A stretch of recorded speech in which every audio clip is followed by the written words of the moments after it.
भजन संहिता 105 पढ़े हैं, 130 और उसके शुरुआत के 5 वचन हम दोबारा एक और बार पढ़ेंगे। O give thanks to the lord, call upon his name and make known his deed among the people.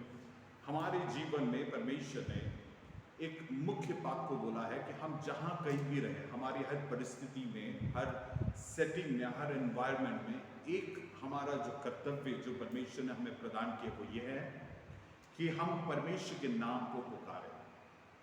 मैं इस बात को गौर कर रहा था, विशेषकर जब हम कलीसिया के इतिहास को पढ़ते हैं, वो चाहे प्रेरितों के काम में हो और प्रेरितों के काम के बाद जो अन्य जो इतिहास है उसको पढ़े, तो हम ये देख सकते हैं कि परमेश्वर की कलीसिया के विरोध में और लोगों के विरोध में, मसीही लोगों के विरोध में, आप लोग ध्यान से सुनिए, मसीही लोगों के विरोध में सताव उठा है। और उन परिस्थितियों में एक गौर करने वाली जो एक पेक्यूलियर बात है, 300 AD तक का जो चर्च है उनके जीवन में परिस्थितियां बहुत विषम थी, लेकिन उसके बावजूद इस कलीसिया का एक फितरत था, वो ये है कि वो परमेश्वर के नाम के लिए खड़े रहे। और वही चीज यहाँ पे, O give thanks to the lord and call upon his name, यहोवा का धन्यवाद करें और उससे यहाँ पे लिखा प्रार्थना करें, है ना, कॉल अपॉन हिज नेम। हमारे जीवन के हर परिस्थिति, हिंदी में एक और बात को कहा गया है, कॉल अपॉन हिज नेम के लिए प्रार्थना कर, बिल्कुल स्पेसिफिक बताया है। हमारे हर परिस्थिति में हम एकमात्र जो सबसे क्रियाशील और प्रभावशाली जो बात को कर सकते हैं वो ये है, हम प्रार्थना कर सकते हैं। No matter what is the situation in our life, हमारी परिस्थिति क्या है, वो चाहे कुछ भी क्यों ना हो, हम प्रार्थना कर सकते हैं। और आगे क्या लिखा है, make known his deed among the people, देश देश के लोगों में उसके काम का प्रचार करो। दूसरी जो बात हमसे ये भजनकार कहता है वो क्या है, हमारी जीवन के हर परिस्थिति में क्या करना है, हम यहोवा के काम का प्रचार करें। सबसे पहला काम हमारे जीवन में क्या किया है परमेश्वर ने, बताइए। परमेश्वर ने हमारे जीवन में सबसे पहला काम, एक विश्वासी के जीवन में सबसे पहले काम जो किया वो क्या है, उद्धार का काम। हम अगर उस उद्धार के काम को वैल्यू करें, उसके गहराई को समझें, तो हम समझ पाएंगे कि परमेश्वर को कितना धन्यवाद करने की जरूरत है, उस बात को हमें प्रचार करने की जरूरत है। और दिन प्रतिदिन जो परमेश्वर अद्भुत रीति से हमें चलाता है उसका प्रचार करें, ठीक है। फिर उसका दूसरा वचन, sing to him, sing praises to him, tell of all his wondrous work।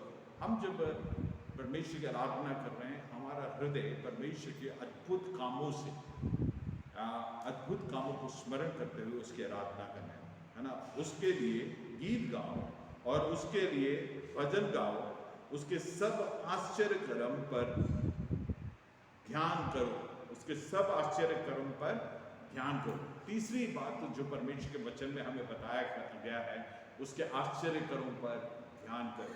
हम अपनी आंखों को खोलकर हम प्रकृति को देखे ध्यान कर सकते हैं। हमारे जीवन में जो परमेश्वर ने अद्भुत चंगाइयों को दिया है, अद्भुत रीति से सुरक्षा को प्रदान किया है, उसको ध्यान करने की जरूरत है।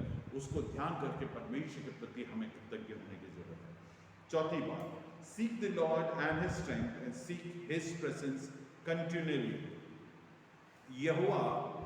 यहोवा और उसकी सामर्थ्य को खोजो, उसके दर्शन के लगातार खोजी बने रहो।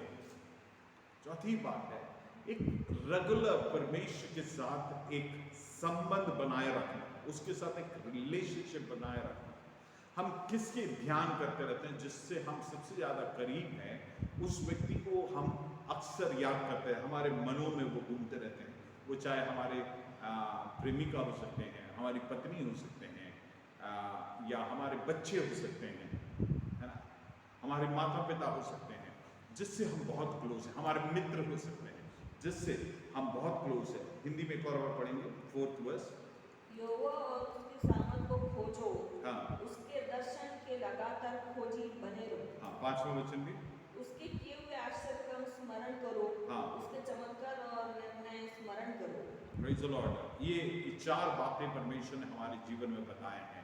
सो हम परमेश्वर के कार्यों को हम याद करें और हम स्मरण करते रहें।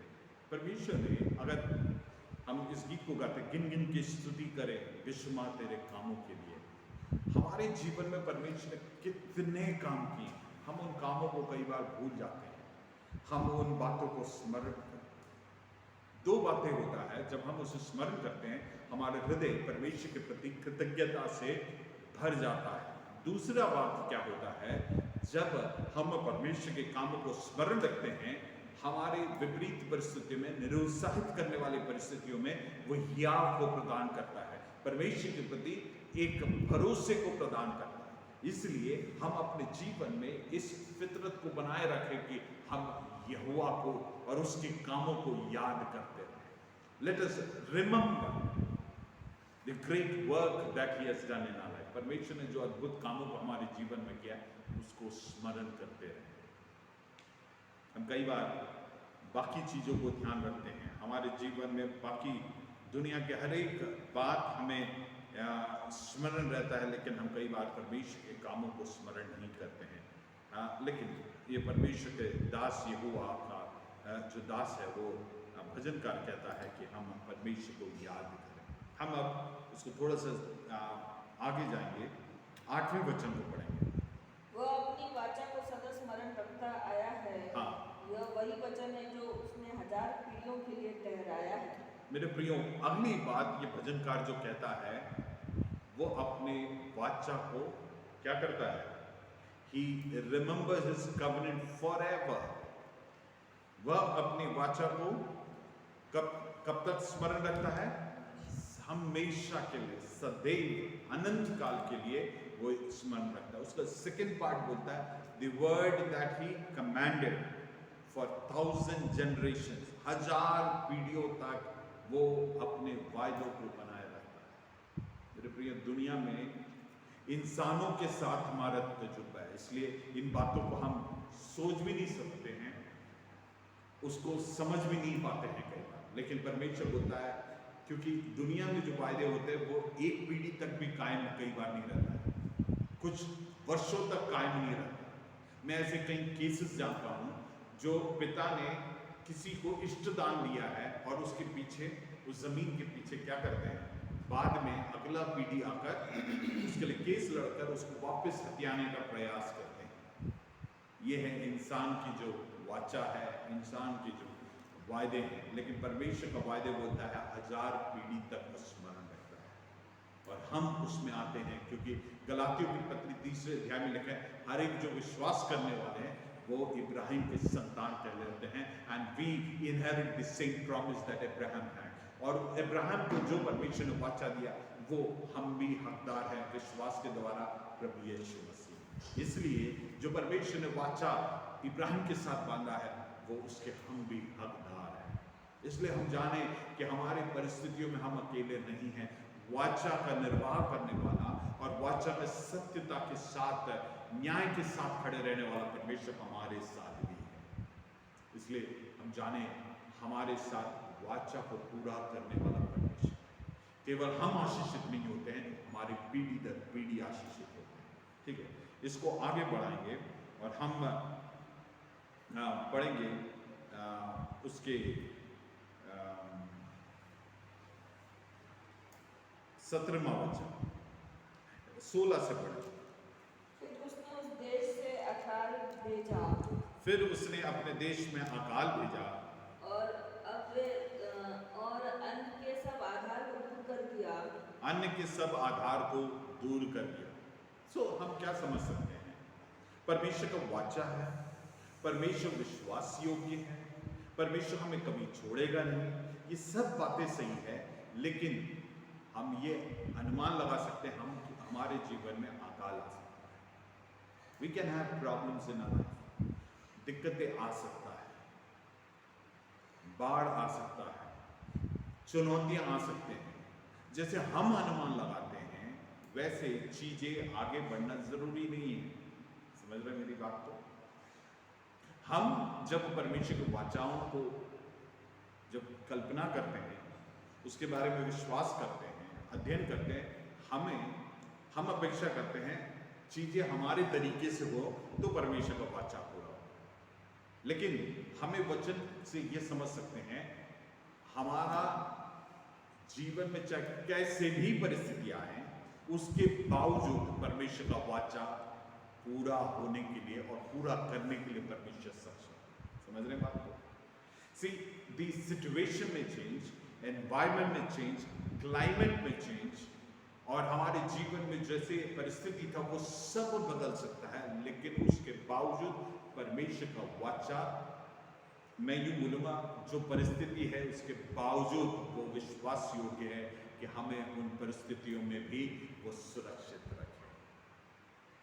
आग के बीच से जाने वाली परिस्थिति होगा, लेकिन उसके बीच में भी हमें वो सुरक्षित रखने के लिए वो सक्षम है।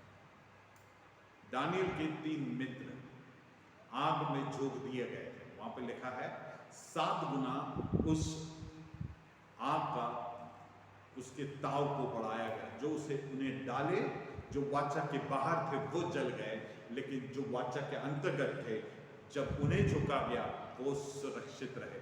राजा घबरा के उठा और कहा, क्या हमने 3 लोगों को नहीं डाला? चौथा एक मनुष्य के पुत्र के समान है, उनके बीच में उनके साथ में दिखाई पड़ता है। Praise the Lord. क्या समझ में आया? जब हम वाचा के अंतर्गत हैं, कई बार हमें आग में डाला जाएगा, लेकिन उस आग जैसे परिस्थिति में हमारे लिए वाचा जिसके साथ बांधा है, वो वाचा का निर्वाह करने के लिए उस परिस्थिति के अंदर उतर आएगा। तब वहाँ पे जब शद्रक, मेशक और अबेदनगो को आग के अंदर से बाहर निकाला, उसके बाद बोला जाता है वचन में, दानियल की किताब में ये विवरण दिया गया है कि उनके बाल जलने का स्मेल तक नहीं था। वाचा का सामर्थ्य है मेरे लिए, आपकी परिस्थिति आपको छू भी नहीं पाती। हम हिंदी में बोलते हैं ना, बाल भी बाका नहीं कर सकते। मेरे ख्याल से दानियल के समय से ये जो मुहावरा है वो प्रचलन में आया है, क्योंकि उस दिन परमेश्वर ने इस बात को निर्वाह किया। मेरे प्रियो, हमारे जीवन में परिस्थितियां बदल सकती हैं, हमारे जीवन में अकाल आ सकता है, सप्लाई ऑफ फूड में स्टॉप, लेकिन परमेश्वर उसके बावजूद रास्तों को बनाए रखता है। हम देखते हैं एलाइजा, एलिया के समय में हम जानते हैं किरीत में से पानी का जो बहाव है वो रुक गया, कौवा का आना रुक गया, लेकिन एलिया भूखा नहीं रहा। परमेश्वर ने उसके लिए रास्ता खोला। आप अगर उसको गौर से अध्ययन करें, जिस परिस्थिति में वो था उससे और ज्यादा क्या हो गया, कठिन हो गया। His problem became even more adverse, even more crucial, because the water supply stopped, the raven stopped supplying. तो इसके लिए अब चीजें और विषम हो गया। लेकिन क्या हम जानते हैं, आगे जब हम पढ़ते हैं तो हम जानते हैं कि परिस्थिति विषम हुआ, लेकिन परमेश्वर का सप्लाई नहीं रुकता है, परमेश्वर का वाचा नहीं रुकता। आमीन। सो हमारे जीवन में क्या परिस्थिति है, हम कई बार परिस्थिति पर ध्यान रखते हैं, लेकिन हम उस पर ध्यान रखें जिसने हमारे साथ वाचा को बांधा है, जो उस परिस्थिति के बावजूद अपने वाचा का निर्वाह करने के लिए सक्षम परमेश्वर, जो बताता है he is a supernatural god and he is above all natural conditions. हर एक प्राकृतिक परिस्थितियां और भौतिक परिस्थिति के कहीं अधिक ऊपर है परमेश्वर, और वो उन परिस्थितियों पर हावी होने के लिए सक्षम है। और यहाँ पे हम देखते हैं, यहाँ पे जो टर्म्स पर बड़े बेटे को 16th वर्स, फिर उसने उस देश में हिंदी में लिखा है, फिर उसने उस देश में अकाल भेजा। हाँ, और अन्न के सब आधार को दूर कर दिया। अन्न के सब आधार या अन्न के सारे सप्लाई को उसने बंद कर दिया। सो किसने बंद किया? परमेश्वर ने बंद किया। अगर परमेश्वर ने हमारे जीवन में कुछ बंद किया है, परमेश्वर हमारे लिए हानि के लिए कुछ भी नहीं होने देता है, क्योंकि परमेश्वर के वचन में, यशायाह नबी की किताब में, परमेश्वर की जो योजनाएं हैं तेरे हानि की नहीं वरन कुशल ही का है। बिल्कुल स्पष्ट लिखा है, हमें जो दिखता है उसको ना देखे। क्या देखे? जो परमेश्वर, उसके पीछे सामर्थी परमेश्वर, उसे देखे। लिखा है कुशल ही का है। हम क्या करते हैं? जो बंद हुआ है उस पर ध्यान रखते हैं। हमारे लिए जो बंद हुआ है उस पर ध्यान रखने के बजाय जो खुलने वाला है उसकी ओर विश्वास से हम देखना शुरू करें। Praise the Lord. समझ रहे हैं मेरी बात? आज से हम अपने जीवन में एक नए फितरत को लेकर आए। जो बंद हुआ है उसको देखकर हम रोना बंद करें। इजराइलियों को परमेश्वर ने मिस्र में से निकाल के लेके आए और उनका कुड़कुड़ाना किस पर आधारित था? जो बंद हो गया, जो अब नहीं मिलता, जो मिस्र में वो छोड़ के आ गए। मेरे प्रियो, उनके साथ जो परमेश्वर यहोवा ईरे बनकर जो वाचाओं को पूरा करने वाला परमेश्वर है, उसने हमारे लिए नए द्वार को जो खोला है उस पर ध्यान नहीं देते। हम इसलिए कई बार घबराते भी हैं, इसलिए हम कुड़कुड़ाते भी हैं। इसलिए जो बंद हो गया है, जो रुक गया है, उसको देखकर रोना पीटना और आंसू बहाना बंद कर रहे। जो परमेश्वर खोलने वाला है उसको देखकर हम परमेश्वर को धन्यवाद करें और ये भरोसा रखें कि परमेश्वर अपने कार्यों को निश्चित तौर से पूरा करे। अब हम साथ में 16 और 17 साथ में एक साथ पढ़ेंगे। हम सब नहीं, प्रिय पढ़ेगी। 16 और 17 को साथ में पढ़ेंगे। हाँ। फिर उसने उस देश में अकाल भेजा। हाँ। और अन्न के सब आधार को दूर कर दिया। हाँ। उसने यूसुफ नामक एक पुरुष को उनसे पहले भेजा था। हाँ। जो दास होने के लिए बेचा गया था। हाँ। पढ़ते जाओ। लोगों ने उसके पैरों में बेड़ियां डालकर उसे दुख दिया। वो लोहे की सांकरे में से जकड़ा गया। हाँ। जब तक कि उसकी बात पूरी ना हुई। जब तक कि उसका बात एक्चुअली वहां पे ये होना, जब तक उसका समय पूरा नहीं हुआ। हाँ। बात पूरी ना हुई तब तक यहोवा का वचन उसे कसौटी पर कसता रहा। कसौटी पर कसता रहा। आप एक बात को समझिएगा, जब तक परमेश्वर का समय पूरा नहीं होता, परमेश्वर हमें अपने कसौटी पर कसता रहता है। और ये जो जेस्टेशन पीरियड है, ये जो वेटिंग पीरियड है, हम सबके लिए बड़े डिस्करेजिंग हो सकता है। और ये उस व्यक्ति के लिए ज़्यादा डिस्करेजिंग हो सकता है अगर हम परमेश्वर पर भरोसा ना करें। यहाँ पे लिखा है, पर इंग्लिश में भी इस बात को लिखा है, टिल हिज वर्ड, अनटिल, पढ़े बेटे 19th वर्स। जब तक कि उसकी बातें पूरी ना हुई, जब तक कि उसके बातें पूरी ना हुई, तब तक यहोवा का वचन, तब तक यहोवा का वचन उसे कसौटी पर कसता रहा। उसे कसौटी पर कसता रहा। समझ रहे हैं? हम सबके जीवन में चुनौती भरी परिस्थिति आ सकता है, लेकिन परमेश्वर का वायदा भी उसके साथ है। वो वायदा अपने समय पर पूरा होगा मेरे भाई। वो कसौटी पर जब कसता है, हम उसमें हताश ना हो। यूसुफ के जीवन को देखिए, उसके जीवन में उतार चढ़ाव इतने सारे आए। आखिरी में उसने सोचा कि उसके 2 लोग मिले, एक पिलानहारा और the baker and the juicer, है ना, ये दोनों मिले, उनसे रास्ता निकलेगा करके लगा, लेकिन वो भूल ही गए उसको। क्यों? क्योंकि परमेश्वर का समय नहीं है। The butler and the baker दोनों भूल गए, क्योंकि परमेश्वर का कही हुई बात का समय नहीं। लेकिन उस समय तक परमेश्वर का दास को क्या कर रहा था परमेश्वर? कब से?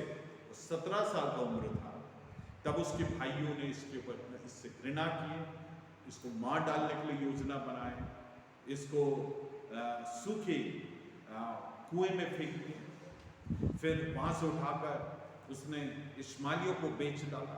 वहां से पुतीफर के घर पे आया, जहां पे कुछ चीजें सही होते हुए दिखाया, गलत आरोप लगाया, जेल में गया। एक के बाद समस्या आ रही है कि आपके जीवन में भी ऐसे ही हो रहा है। अगर हो रहा है, आप जाने परमेश्वर, God is at work in your life. परमेश्वर के उस प्रॉमिस को पूरा करने के लिए आपको और हमें वो तैयार कर रहा है। He is testing us for the durability in faith and belief and maturity. परमेश्वर में हम बने रहने में और परिपक्वता में बढ़ने के लिए परमेश्वर हमें तैयार कर रहा है। और ये जो समय है, इसमें हमें बड़े धीरज को धरने की जरूरत है, परमेश्वर पर बड़े भरोसे को करने की जरूरत है, ये जानकर कि परमेश्वर हमारे जीवन में कार्य कर रहा है ना। हम अगर 16वें वचन को पढ़ें और इस वचन को पढ़ें तो हम ज़्यादा समझ पाएंगे, क्योंकि हाँ 16वें वचन के आखिरी भाग को पढ़ें। और अन्य के सब आधार को दूर कर दिया, अन्य के सब आधार को दूर कर दिया, आधार को दूर कर दिया, और उसी से रिलेटेड है ये प्रॉब्लम्स। और परमेश्वर हर चीज को कर रहा है। यूसुफ के जीवन में भी अपने वचन को वो इसी प्रकार से पूरा कर रहा है। और यहाँ पे 19वें वचन को हम जब पढ़ते हैं वहाँ पे लिखा है, 19 पूरा पढ़े, जब तक कि उसकी बात, जब तक इस बात को, जब तक उसकी बातें पूरी नहीं हुई, until what he has said come to pass। परमेश्वर के समय है, जब तक वो पूरा नहीं होता वो क्या करता है? The word of the Lord tested him, कसौटी पर हमें कसता था। ऊपर क्या लिखा है? गले में फंदा, उसका गर्दन भी नहीं हिला था। हम कॉलर, जिसको गर्दन में दिक्कत होता है, वो जब कॉलर पहनता है उसको मालूम है कितना तकलीफ है, चाहे गर्मी में हो ठंड में हो। ये तो ऊपर से लोहे का है, गड़ने वाला। हमें ये जो कुशन वाला जो कॉलर होता है उसमें तकलीफ होता है। जस्ट इमेजिन आयरन का, लोहे का कॉलर विदाउट एनी कुशन, तीखा होता है, उसको गर्दन भी ढंग से नहीं हिला सकता, हाथ पांव सब कुछ बंधा हुआ है। वैसे परिस्थितियों में गया और लगातार गया। कब तक? जब तक परमेश्वर का समय नहीं। आपके जीवन की परिस्थितियां आपको ऐसे कस रही हैं, व्याकुल ना हो, परमेश्वर अपने कार्य को कर रहा है। God is at work. कब तक? पढ़ें एक और बार, 19-20। जब तक कि उसकी बातें पूरी ना हुई, हाँ। तब तक यहोवा का वचन उसे कसौटी पर कसता रहा। हाँ। तब राजा ने दूत भेजकर उसे निकलवा लिया। जब समय आएगा तो राजा ने, सबसे मुख्य जो व्यक्ति है, राजा ने अपने दूत को भेजकर उसे निकलवा लिया, उसको निकलवा लिया। और देश देश के लोगों के स्वामी ने उसके बंधन खुलवाए। देश देश के स्वामी ने उसके बंधन खुलवा दिए। हाँ, फिर उसने उसकी अपने भवन का प्रधान और अपने पूरी संपत्ति का अधिकारी ठहराया। Praise the Lord. एक पदोन्नति हमारे जीवन में आ रहा है। अगर आपके जीवन में चारों तरफ से चीजें कस रहे हैं, वो ये प्रमाणित नहीं करता है कि परमेश्वर आपके दर्द को, आपके प्रार्थनाओं को नहीं सुन रहा। उसका अर्थ ये है कि परमेश्वर आपके लिए कुछ श्रेष्ठ, उन्नत तैयार कर रहा है। So god, the god of promises, जो कवनेंट को पीढ़ी दर पीढ़ी, 1000 पीढ़ी तक याद रखने वाला, उसको पूरा करने वाला, जो अपने वचन से पीछे नहीं हटता है, वो हमारे जीवन में जब कार्य को कर रहा है तो ध्यान करें कि आपके जीवन में जो समस्या है वो और विषम हो जा रहा है, वो कठिन हो जा रहा है। सो उसमें हताश ना होते हुए ये विश्वास करें कि परमेश्वर हमारे जीवन में अपने कार्य को करने का समय नजदीक आ रहा है। कुछ बड़ा हमारे जीवन में होने वाला है। There is something great that is in store for us in God's plan। परमेश्वर अपने वचन को पूरा करेगा। हालेलुया। और विशेषकर आपके जीवन में ऐसे विषम परिस्थिति आते हैं, आप ये जानें आपके जीवन में अकेले आशीष का कारण आप बनने नहीं जा रहे, कईयों के लिए आशीष का कारण होने जा रहा है। जो पदोन्नति है, that is going to lead to be a blessing for many। यहाँ पे हम यही देखते हैं 17वें वचन में, शुरुआत में, he had sent a man ahead of them। आप देख रहे हैं, ये परिस्थिति आने से कई साल पहले परमेश्वर ने इसे वहां पे भेजा है कहने के लिए। तो इसके जीवन में एक के बाद समस्याएं आ रही हैं, लेकिन परमेश्वर ने उसको एक दर्शन दिखाया है, सबके ऊपर इसको हाकिम बनाएगा। अगर उसने ये वायदा किया है उसे वो पूरा करेगा। He will definitely fulfill that promise in our life। Praise the Lord। Hallelujah. और ये जब विषम परिस्थिति आता है कईयों के जीवन में, वो विषम परिस्थिति अधिक इफेक्ट करता है, लेकिन उस इफेक्ट को नलीफाई करने के लिए परमेश्वर ने एक को भेजा है। वो, अगर आप बड़े समस्या से गुजर, आपको परमेश्वर ने उस कार्य होने से कई अधिक पहले ही, कई साल पहले ही उस तैयारी में आपको तैयार किया है। पिछले संडे मैंने जैसे बोला, जब समस्याएं आती हैं, जाने की परमेश्वर के कार्य को हम अपने जीवन में झेलते हैं ताकि हम दूसरों के लिए आशीष का कारण बन सकें, so that we may be a blessing. क्यों ना हम उस वचन को एक बार पढ़ भी दें। 2 Corinthians chapter 1 verse 3 and 4। 2 कुरिन्थियों उसका पहला वचन, उसका 3, 4 और 7 पढ़े। हमारे प्रभु यीशु मसीह के परमेश्वर और पिता का धन्यवाद हो, हाँ। जो दया का पिता और हाँ। सब प्रकार की शांति का परमेश्वर है। हाँ। वह हमारे सब क्लेशों में शांति देता है। वो हमारे सब क्लेशों में शांति देता है, ताकि हम उस शांति के कारण हाँ, जो परमेश्वर में देता है, शांति के कारण जो परमेश्वर हमें देता है, उन्हें भी शांति दे सके, उन्हें भी शांति दे सके। जो किसी प्रकार के क्लेश में आप हो। समझ रहे हैं? It is a butterfly effect. हमारे जीवन में रिपल इफेक्ट होता है जब हम हमारे जीवन में ऐसे परिस्थितियों से गुजरते हैं, हम दूसरों के लिए शांति और आशीष का कारण बनते हैं। कहने के लिए यूसुफ एक के बाद समस्याओं से गुजर रहा था, लेकिन वो समस्याएं उसे तैयार कर रहे थे। उसमें एक परिपक्वता, परमेश्वर उस मिशन के लिए, उस परिपक्वता के लिए, उस औहदे के लिए, उस रिस्पॉन्सिबिलिटी के लिए तैयार कर रहा था, जो रिस्पॉन्सिबिलिटी बहुत बड़ा है। वो 30 साल की उम्र में वो एक बड़े रिस्पॉन्सिबिलिटी का निर्वाह करने के लिए तैयार हुआ। हालेलुया। उसमें परमेश्वर कुछ कार्यों को कर रहा था, उसके ब्रोकननेस में, उसके टूटेपन में परमेश्वर कुछ कार्यों को कर रहा था, जिसके द्वारा परमेश्वर उसे कईयों के आशीष के लिए तैयार कर रहा था। आप समझ रहे हैं? अगर if you are going through a time of brokenness in your life, know that God is doing great things through your life. परमेश्वर में और परमेश्वर की उपस्थिति में हम टूटे हुए लोग हैं, तो हमें निरुत्साहित करने वाली परिस्थितियां हमारे जीवन में एक के बाद एक आ रही है, हमारे जीवन में सब कुछ अंधेरा दिख रहा है, तो know that God is at work. Broken people are the best people for God to use. Hallelujah.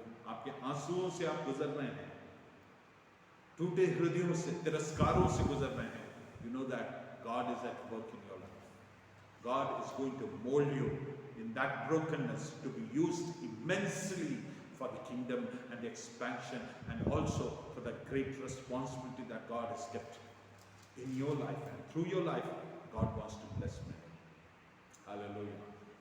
ताकि हमारे जीवन में जो टूटापन है, उसके द्वारा हम दूसरे जो टूटे हुए हैं उन्हें आशीषित और शांति प्रदान करने के लिए परमेश्वर तैयार है। हालेलुया। 21 और 22 एक बार पढ़ेंगे। भजन संहिता 105 उसका 21 और 22। उसने उसको अपने भवन का प्रधान और अपनी पूरी संपत्ति का अधिकारी ठहराया, कि वह उसके हाकिमों को अपनी इच्छा के अनुसार कैद करे और पुर्नियों को ज्ञान सिखाए। Praise the Lord. हम देखते हैं ये तमाम बड़े रिस्पॉन्सिबिलिटी के लिए कौन था ये?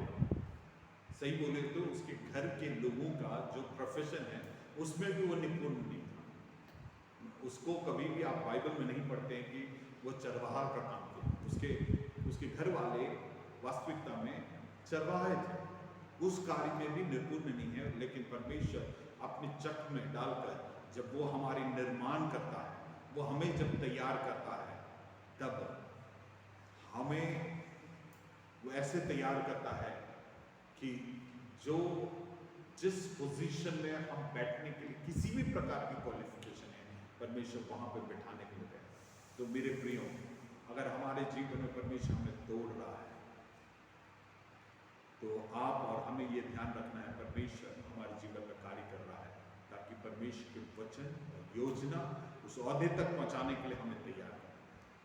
हमारा एरोगेंस नहीं है मेरे प्रियो, परमेश्वर के कार्य के लिए और परमेश्वर के वायदे को पूरा करने के लिए हमारी एटीट्यूड नहीं है, वरन हमारे जीवन में परमेश्वर का फिलॉसफी ही अलग है। प्रभु यीशु मसीह को देखा, I have not come to be served but to सर्व।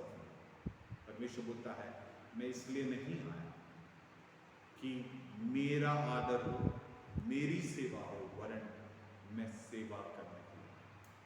और परमेश्वर का जो तरीका है वो लोगों से अलग है, दुनिया से अलग है। दुनिया के ढर्रे से अलग है। परमेश्वर हमारी सेवा करने के लिए है और हम उसके सेवक होने के नाते तो चाहता है कि हम भी क्या बने, सेवक बने। ये बहुत कठिन है ना, जब तक हमारा ईगो नहीं टूटे। मेरे लिए कठिन, मैं इसको कन्फेस कर रहा हूँ, मेरे लिए कठिन, लेकिन प्रभु हमारे जीवन में हमें इस्तेमाल करने के लिए महत्वपूर्ण है।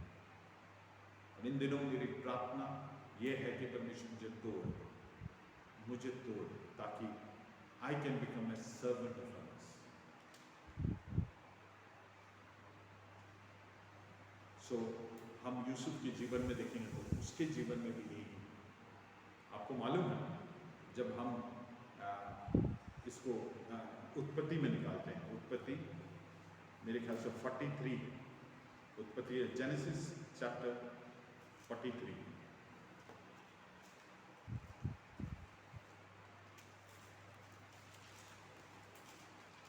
पढ़िए उसके फर्स्ट वर्स से। देश में अकाल और भी भयंकर होता गया।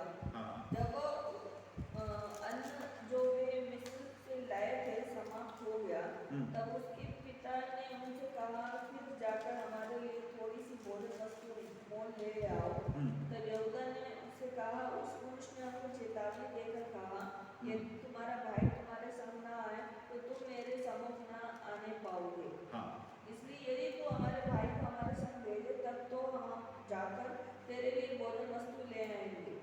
अब 44 44 में आ जाए तो 44 चैप्टर 44। तब उसने अपने घर के अधिकारी को आज्ञा दी, इन मनुष्यों के बोरों में जितनी भोजन वस्तु समा सके उतनी भर दे, और एक एक जन के रुपए उसके बोरे के मुंह पर रख दे, और मेरा चांदी कटोरा छोटे के बोरे के मुंह पर उसके अंत के रुपए के साथ रख। ठीक है, ये सब बातें हम जानते हैं, एक के बाद एक उसके पास अधिकार है कि उनको क्या कर सकता है, पुराना उन्होंने जो किया उसका क्या ले सकते हैं, रिवेंज, बदला ले सकते हैं, लेकिन उसने लिया गया। भाइयों ने सोचा 2 बार, है ना, 45 में भी आते हैं, वहाँ पे शुरू से पढ़े 45, Joseph could not control himself. हाँ पढ़ो 45 चलो। हाँ हाँ। तब यूसुफ उन सब के सामने जो उसके आसपास खड़े थे अपने को और रोक न सका, और पुकार के कहा, मेरे आसपास के सब लोगों को बाहर कर दो। भाइयों के सामने अपने को प्रकट करने के समय यूसुफ के संग और कोई भी ना रहा। तब वह चिल्ला चिल्ला कर रोने लगा, और मिस्रियों ने सुना, और फिरौन के घर के लोगों को भी इसका समाचार मिला। तब यूसुफ अपने भाइयों से कहने लगा, मैं यूसुफ हूँ, क्या मेरा पिता अब तक जीवित है? इसका उत्तर उसके भाइयों ना दे सके, क्योंकि वे उसके सामने घबरा गए थे। उसके सामने क्या हो गए? क्यों घबरा गए? क्योंकि इसके पास पूरा अधिकार था कि टू लेवल दिस कोर्ट, मतलब जो उसने किया वो सब अभी बदला लेने के लिए बहुत अधिकार में है, लेकिन परमेश्वर ने विगत दिनों में इसे जिस प्रकार से तैयार किया था, उसके चलते उसका एटीट्यूड चेंज है। हाँ आगे। मैं यूसुफ हूँ, क्या मेरा पिता अब तक जीवित है? इसका उत्तर उसके भाई ना दे सके, क्योंकि वे उसके सामने घबरा गए थे। फिर यूसुफ ने अपने भाइयों से कहा, मेरे निकट आओ। ये सुनकर वे निकट गए। फिर उसने कहा, मैं तुम्हारा भाई यूसुफ हूँ, जिसको तुमने मिस्र आने वालों के हाथ में बेच डाला था। अब तुम लोग मत पछताओ, और तुमने जो मुझे यहाँ बेच डाला इससे उदास मत हो, क्योंकि परमेश्वर ने तुम्हारे प्राणों को बचाने के लिए परमेश्वर के उद्देश्य को जानना है, तुम्हारे प्राणों को बचाने के लिए मुझे तुम्हारे आगे भेज दिया है। मुझे तुम्हारे आगे भेज दिया है। हाँ, क्योंकि अब 2 वर्ष से इस देश में अकाल है, और अब 5 वर्ष और भी ऐसे होंगे, और उनमें ना तो हल चलेगा और ना काटा जाएगा। इसलिए परमेश्वर ने मुझे तुम्हारे आगे आगे इसलिए भेजा कि तुम पृथ्वी पर जीवित रहो, और तुम्हारे प्राणों के बचने में तुम्हारा वंश बढ़े। एक मिनट, हम कई बार परमेश्वर के उद्देश्य को नहीं पहचानते, इसलिए हम कई बार हमारा एटीट्यूड गलत रहता है और reaction and action is different. तो लोग हमारे विरोध में जो करते हैं, जो रिएक्शन करते हैं, हैं उसमें परमेश्वर के उद्देश्य को पहचाने। इसने बोला परमेश्वर ने मुझे इसलिए नहीं भेजा कि तुमसे मैं अपने स्कोर लेवल करूँ, इसलिए कि तुम्हें बचाना। सो फोकस हमारा राइट है, हम परमेश्वर की इच्छा को हमारे जीवन में पहचाने। हमें जो परमेश्वर पावर देता है, औदा देता है, ब्लेसिंग्स देता है, let us use it rightly in our life. Hallelujah. मेरे प्रियो, कई बार हम जब सकेती में जीते हैं, we are closer to God, but many times जब हम आशीषित होते हैं, हम परमेश्वर की इच्छा से दूर चले जाते हैं। मेरे प्रियो, if you are getting blessed, अगर तुम आशीषित हो रहे हो, ये ऐसे समय है जब हमें सर्वाधिक कॉशियस, केयरफुल होने की जरूरत है, सचेत होने की जरूरत है कि हम फिसल ना जाए। यहाँ पे यूसुफ अत्यंत आशीषित हुआ और ये समय वो फिसला नहीं, वरन परमेश्वर के उद्देश्य को पूरा किया। हमारे भी जीवन में हम पहचाने कि हम परमेश्वर की इच्छा को पहचान कर हम परमेश्वर की इच्छा को पूरा कर रहे हैं। आगे पढ़े, बंद क्यों करते हैं?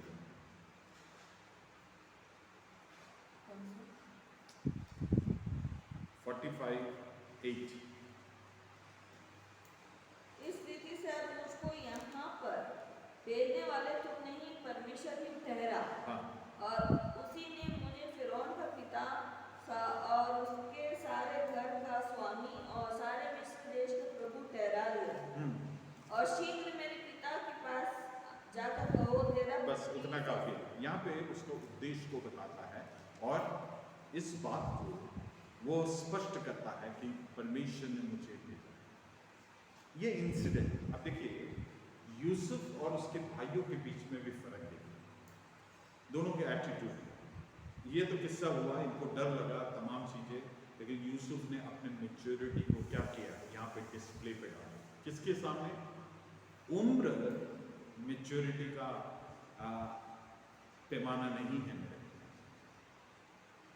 उम्र जो है मैच्योरिटी का, परिपक्वता का पैमाना नहीं है।